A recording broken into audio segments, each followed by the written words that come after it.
Right now, as you're watching this, 33% of America's marketable debt is about to expire. That's $10 trillion that needs to be replaced within the next 12 months. To put that in perspective, that's roughly the entire economy of Japan rolling over in a single year. Now here's the kicker. The last time we faced this kind of maturity stress was 2020, when interest rates were 0. Today, they're hovering around 3.75%. Same problem, completely different price tag. This isn't just some wonky bond market technical issue that only Wall Street cares about. This is a massive liquidity extraction machine that's about to drain capital from every asset class you own, your stocks, your crypto, your retirement account. And the question nobody's asking out loud is this. If the US government must refinance trillions of dollars at rates 4 times higher than 6 years ago, where does that money actually come from, and what gets bled dry first? Stay until the end, because I'm going to show you exactly what breaks, who gets crushed, and the 4 assets that might actually survive what's coming. Part 1. How America built the trap.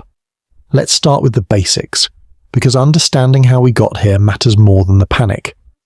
As of January 7th, 2026, the United States gross national debt sits at $38.43 trillion.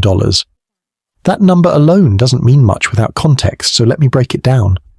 Not all debt is created equal. There's marketable debt, treasury bills, notes, and bonds that trade on the open market, the stuff investors actually buy and sell. Then there's non-marketable debt, which includes things like savings bonds and government account series securities that can't be traded. The marketable portion is what we're concerned with here, because that's what needs to be refinanced when it matures. That's the ticking clock. Now, how did we end up with a maturity structure that looks like a financial time bomb? It started with a perfectly rational response to the 2008 financial crisis. The Federal Reserve dropped interest rates to 0 and launched quantitative easing, buying up trillions in bonds to inject liquidity into a frozen system. The Treasury Department, seeing an opportunity, started issuing shorter duration debt, bills, and short-term notes instead of 30-year bonds. Why? Because short-term debt was basically free money. Borrowing at 0% for 2 years made way more sense than locking in even 1 or 2% for 30 years. This wasn't stupidity. This was optimization. If you could borrow $100 billion at 0.1% instead of 2%, you'd save nearly $2 billion a year in interest. Multiply that across a decade, and you're talking about hundreds of billions in savings. From a Treasury perspective, this was smart fiscal management. But here's the trade-off nobody wanted to talk about. Shorter duration debt means more frequent refinancing. Instead of locking in rates for 20 or 30 years, you're coming back to the market every 6 months, every year, every 2 years. As long as rates stayed low, this was fine. It was better than fine. It was a free lunch. Then COVID hit. The government needed to spend trillions immediately. Pandemic relief, stimulus checks, small business loans, unemployment benefits, all of it required massive new issuance. And again, the Treasury leaned heavily on short-term debt because rates were still at 0. More free money, more refinancing risk that nobody cared about because the music was still playing. Fast forward to 2022, inflation explodes. The Fed starts hiking rates at the fastest pace in 40 years. And suddenly, all that short-term debt that seemed so clever starts looking like a trap. Because now, instead of refinancing at 0%, the Treasury is refinancing at 3, 4, even 5% on some maturities. This is what's called a maturity wall. It's the point where so much debt comes due in such a short window that the borrower, in this case the most powerful government on earth, becomes vulnerable to whatever interest rates happen to be at that exact moment. There's no escape hatch. The debt must be rolled over. The question is just, at what price? And here's the thing that keeps getting lost in the political noise. This wasn't reckless. It wasn't corruption. It was a calculated gamble that made sense when it was made. The problem is that the interest rate environment changed, and debt doesn't care about your intentions. It only cares about math.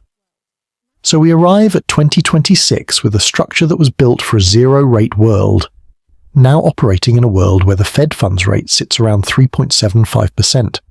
The fragility was always there. Low rates just hid it. And now the bill is coming due, literally. Part 2. The 2026 Refinancing Cliff. Let's talk about the number that should be keeping everyone awake at night. roughly 33% of all US marketable debt, around $10 trillion, matures within the next 12 months. To understand why this matters, you need to understand what refinancing actually means. When a Treasury bond matures, the government doesn't just pay it off and walk away. It doesn't have $10 trillion sitting in a checking account. Instead, it issues new debt to pay off the old debt. It's a rollover. You borrow fresh money to pay back the money you borrowed before.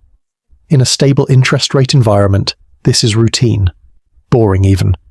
But we're not in a stable environment. We're in a situation where the cost of borrowing has quadrupled in less than 3 years. Let's compare this to 2020.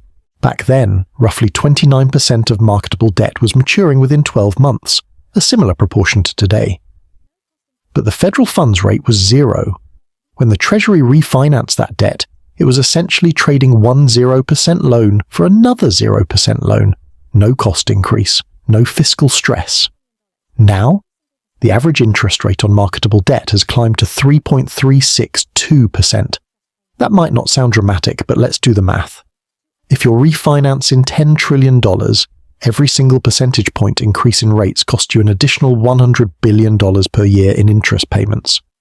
We've gone from near 0 to over 3%. That's $300 billion in new annual interest expenses just from this refinancing cycle alone. And here's the kicker. Once you issue a bond at a higher rate, you're locked in. If the Treasury issues a 10-year note today at 4%, it's paying 4% on that chunk of debt for the next decade. This isn't a one-year problem. It's a structural reset that compounds over time. This is what I mean by a refinancing trap. The government has no choice but to come to market. It must issue trillions in new bonds to replace the maturing ones. And the market knows this. Investors know the Treasury can't walk away. So the Treasury becomes a price taker, not a price maker. It has to accept whatever yield the market demands, because the alternative is default, and that's not on the table. Let's put this in perspective. The US is currently adding debt at a rate of about $8.03 billion per day. That's not a typo. Every single day, the national debt grows by $8 billion. Some of that is new borrowing for spending, but a huge chunk of it is just the interest on existing debt that's being rolled into new debt. It's debt to pay for debt. And this is where the death spiral kicks in. Higher interest rates mean higher interest payments. Higher interest payments mean the government needs to borrow more just to cover the interest. More borrowing means more bond issuance. More bond issuance can push yields even higher if demand doesn't keep up. It's a feedback loop, and once it starts, it's incredibly hard to stop without either massive spending cuts, tax increases, or central bank intervention. Now some people will say, but the US can always just print money. Technically true. The Fed could restart quantitative easing, buy up all the new issuance, and artificially suppress yields. But that's how you got the inflation problem in the first place. There's no free lunch. If you print your way out of a debt crisis, you just trade a fiscal crisis for a currency crisis. So here we are. $10 trillion needs to be refinanced. Rates are the highest they've been in over 15 years, and the Treasury has to issue bonds into a market that's already digesting record supply. The question isn't whether this happens. The question is, who's on the other side of the trade, and what do they have to sell to buy all these bonds? Part 3. When interest eats the state. Here's a fact that should make you sit up straight. The United States government now spends more on interest payments than it does on national defense. Read that again. The interest on the debt, not building roads, not funding schools, not paying soldiers, just the interest now exceeds the entire defense budget of the most militarily powerful nation in history. In fiscal year 2026, net interest payments are projected to consume 13.85% of all federal outlays. For context, that's roughly the same share of the budget that goes to Medicare. 1 out of every $7 the government spends is just servicing old debt. And that percentage is growing. This is what a debt death loop looks like in real time.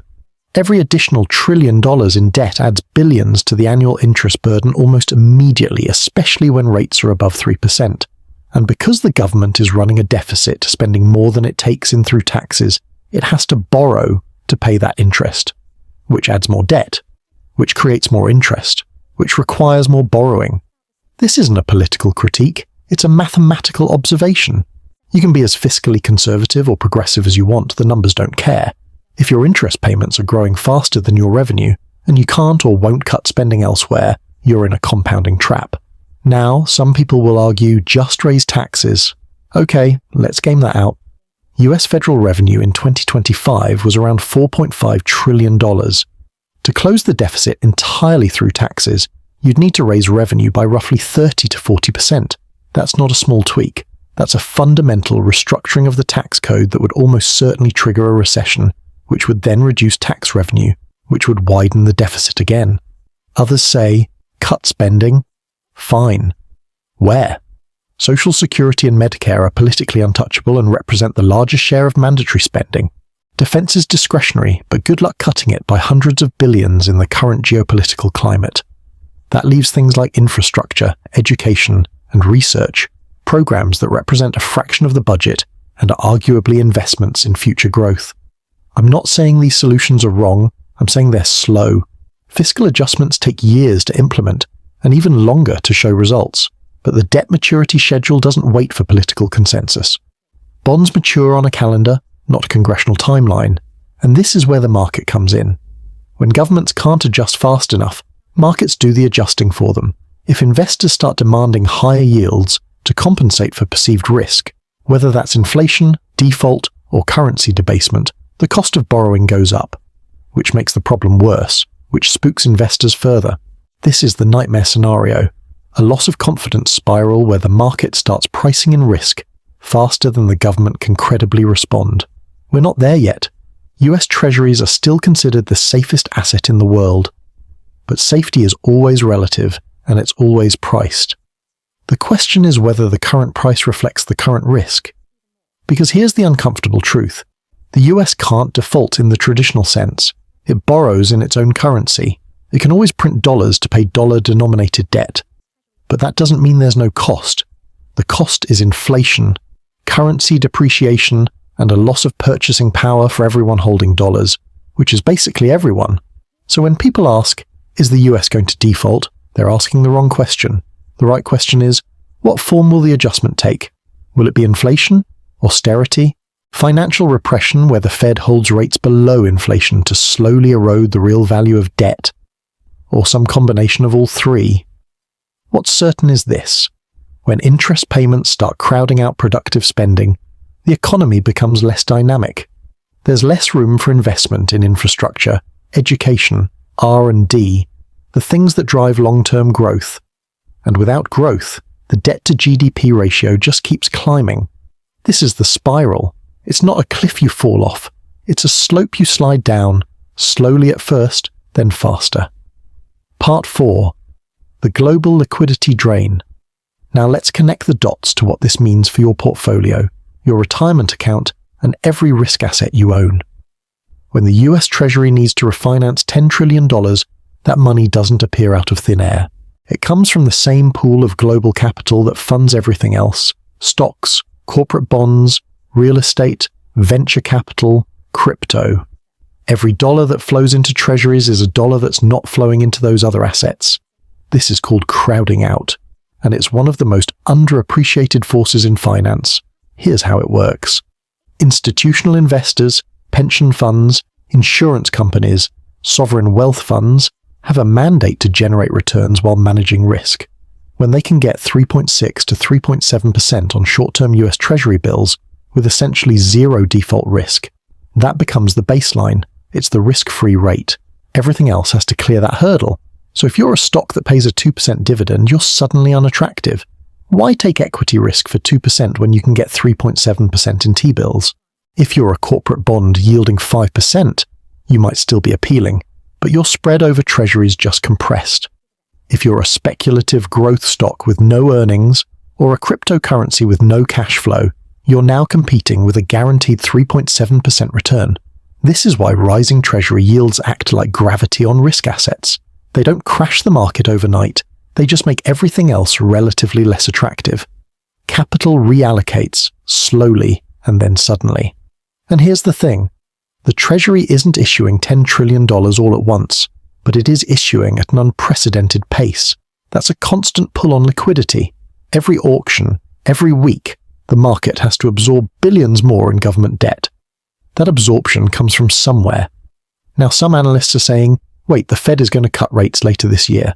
That'll bring liquidity back. Maybe. The market is currently pricing in rate cuts to a neutral level in the high 2% range by year end. But even if that happens, neutral is still way higher than zero. And the Fed is cutting because the economy is slowing, which isn't exactly bullish for risk assets either. There's also this. Liquidity isn't just about the Fed funds rate. It's about the Fed's balance sheet. During QE, the Fed was buying bonds, injecting liquidity. Now, even with rate cuts, the Fed is still letting bonds roll off its balance sheet, quantitative tightening. That's a liquidity drain, so you could have lower rates and tighter liquidity at the same time. It's not contradictory, it's just two different mechanisms. And then there's the global dimension. US Treasuries are the foundation of the global financial system. When yields rise, it pulls capital from everywhere: emerging markets, European equities, Asian real estate. It's not just Americans selling stocks to buy bonds, it's global capital reallocating to the highest risk-adjusted return, which right now happens to be sitting in US government debt. This is the liquidity drain in action. It's not a conspiracy, it's not manipulation, it's just rational actors responding to price signals. But the cumulative effect is that risk assets face a structural headwind that doesn't go away until either Treasury yields fall significantly or economic growth accelerates enough to justify higher valuations despite higher rates. So here's the uncomfortable question. If everything can't be safe at the same time, what actually is? Part 5. What's actually safe in a debt spiral? Let's be clear up front. Safe doesn't mean guaranteed. It means relatively more resilient given the specific dynamics of this crisis. No asset is immune to a full systemic meltdown, but some are better positioned to preserve value or even gain when sovereign debt stress meets a liquidity crunch. Based on institutional analysis and the specific structure of this crisis, here are the 4 lifeboats that keep coming up. Gold is being positioned as the perfect tail risk hedge right now. Why? Because it has no counterparty risk. It's not someone else's liability. In a world where the safety of safe assets is being questioned, gold is the ultimate non-correlated store of value. Some analysts are targeting $5,000 per ounce if equity markets crack or if inflation remains sticky despite slower growth. That's speculative, obviously, but the underlying logic is sound. If confidence in debt-based currencies wobbles, physical gold becomes the fallback. It's what central banks buy when they're worried about their own reserves. Hard assets. This is a broad category, but the idea is simple. Tangible assets with intrinsic value that exist independent of the financial system. Real estate in strategic locations, energy infrastructure, precious metals beyond gold, silver, platinum, commodities with industrial use. The appeal here is that these assets aren't just paper claims. They're physical. They produce cash flow or have utility.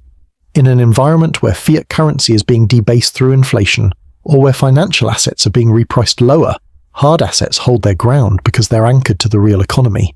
Private credit. This one's interesting. High-quality private credit, specifically senior secured loans, are capturing yields in the 8 to 10% range right now. That's significantly higher than public bonds, and the security structure means you're first in line if something goes wrong. Why is this happening? Because banks are more constrained post-2008.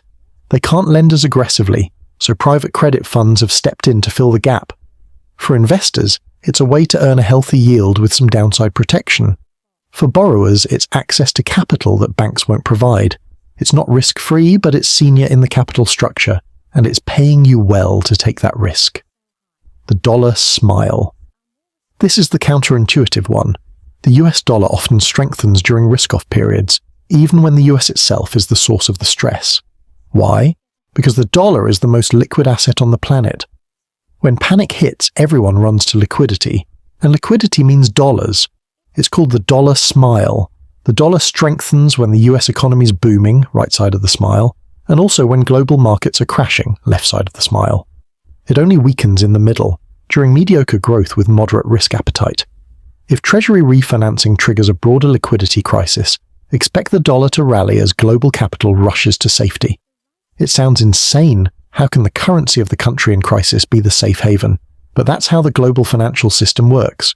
The dollar isn't just America's currency, it's the world's liquidity. Now here's the critical part. Diversification across these assets matters more than going all in on any single one. This isn't a buy gold and bury it situation. It's about positioning for different regime outcomes. If inflation stays high, gold and hard assets win. If deflation or credit crunch hits, cash and senior credit win. If we get a liquidity crisis, the dollar wins. If policy pivots to massive QE, gold and hard assets win again. You're not trying to predict the future. You're trying to survive multiple possible futures. That's real risk management, not narrative chasing.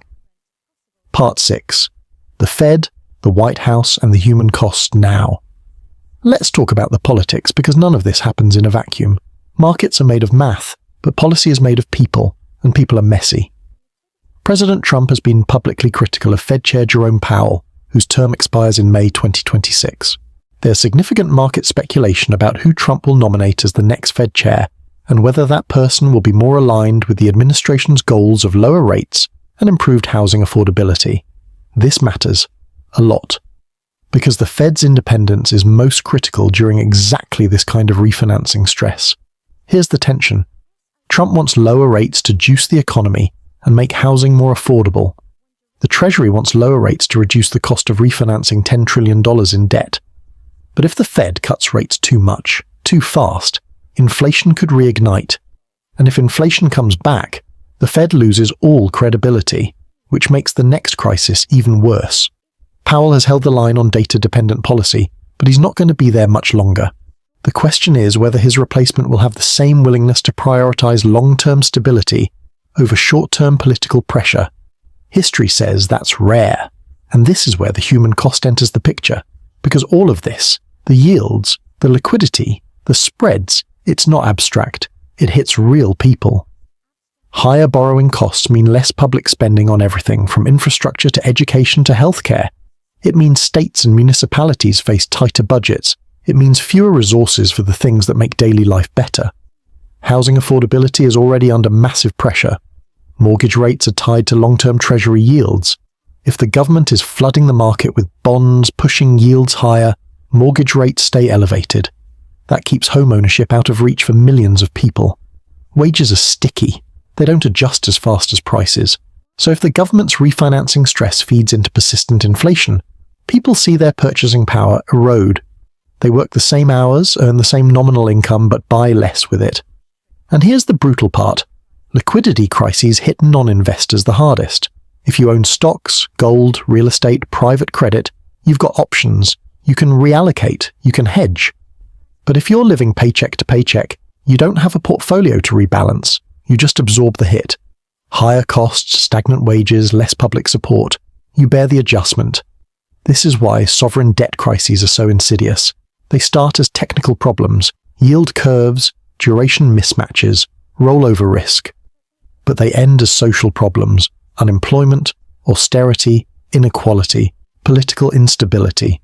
So when we talk about the Fed's next move, we're not just talking about basis points. We're talking about the trade-off between financial stability and human welfare. Hold rates too high and you crush growth. Cut rates too low and you reignite inflation. There's no clean answer. There's just choosing which pain you're willing to accept. And the clock is ticking. Powell's term ends in May. The refinancing peak is happening now.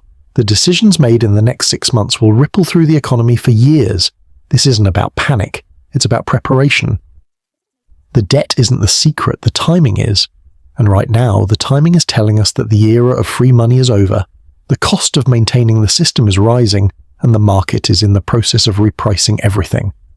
The question isn't whether this is happening. The question is whether you're positioned for it. Because ready or not, $10 trillion is coming due, and someone's going to pay the bill.